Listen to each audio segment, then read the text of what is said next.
Hello అండి, welcome to సుబూస్ kitchen. ముందుగా అందరికీ శ్రీరామనవమి శుభాకాంక్షలు. శ్రీరామనవమి అనగానే గుర్తుకొచ్చేది మనకి పానకము, వడపప్పు, బెల్లం కదా. ఆ రెండు ప్రసాదాలు ఎలా చేసుకోవాలో ఈరోజు వీడియోలో చూపించబోతున్నాను.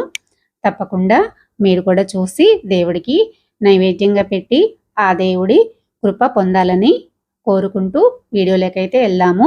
ముందుగా వడపప్పు చేసుకుందాము. వడపప్పు కోసము పచ్చెనపప్పు కానీ పెసరపప్పు కానీ ఈ రెండింటిలో ఏదైనా తీసుకోవచ్చు. మీ ఇంట్లో ఏవి అవైలబుల్గా ఉంటే అవి చేసుకోండి. నేనైతే పెసరపప్పు 1/2 కప్ వరకు తీసుకొని ఒక గిన్నెలో ఇలా పోసుకొని 2 సార్లు వాటర్ తోటి కడిగేసేసి 1 కప్పు వాటర్ వేసుకొని ఒక అరగంట నుంచి గంట వరకు నానబెట్టేసుకుందాము.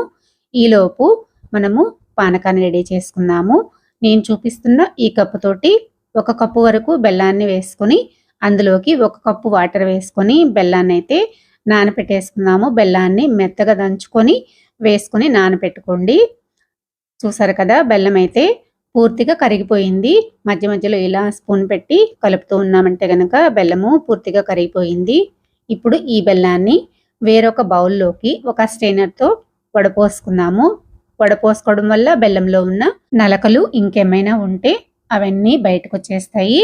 చూసారు కదా, ఈ విధంగా వడపోసుకున్న తర్వాత చూసారు కదా, ఈ విధంగా నలకలైతే మనకి బయటకు వచ్చేసినాయి. ఇప్పుడు స్ట్రైనర్ని తీసి పక్కన పెట్టేసి ఇప్పుడు ఈ బెల్లంలోకి తగినన్ని వాటర్ పోసుకుందాము. మనం ఏ కప్పుతో అయితే బెల్లం తీసుకున్నామో అదే కప్పుతోటి నేను 3 కప్పుల వరకు వాటర్ వేసుకున్నాను. మనం బెల్లం నానబెట్టేసుకునేటప్పుడు 1 కప్పు వాటర్ వేసుకున్నాం కదా, మొత్తం 4 కప్పుల వాటర్ అయితే వేసుకోండి. కరెక్ట్గా తీపి అనేది సరిపోతుంది.